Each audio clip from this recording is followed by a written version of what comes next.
We go to Monica now in New Orleans, Louisiana, listening on Catholic Community Radio. Did you get hit there in New Orleans with all this rain, Monica? I actually live in Lafitte, Louisiana, but I always say New Orleans because most people are familiar with New Orleans, but it's just about 20 minutes away. We did not get hit, thank God. Are you on the other side of Lake Pontchartrain? We are on the West Bank.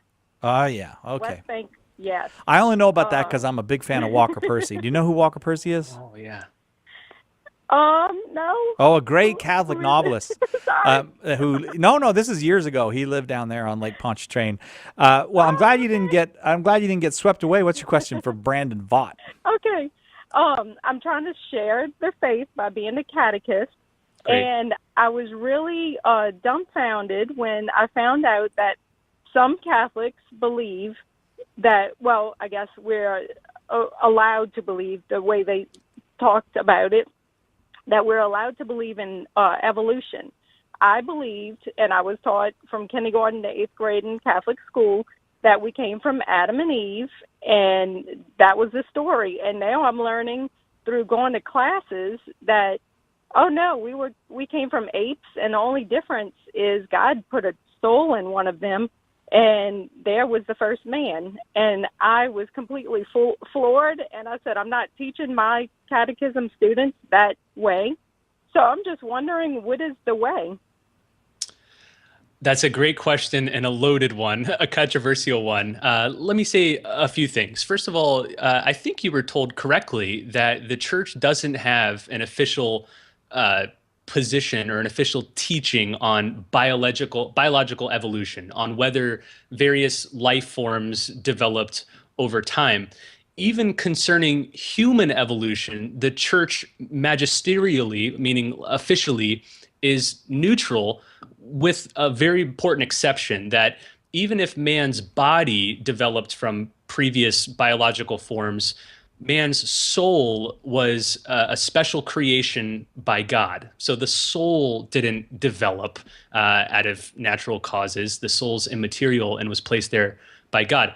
So the church has a wide umbrella. You can embrace evolution if you think the evidence points that way. You can reject it if you think the evidence points that way. But even within the umbrella of evolution, there are all sorts of different Catholics who hold different views. There are many forms of evolution. And so it's important to get into the particulars of what somebody particularly believes about it before you either accept it or toss it away.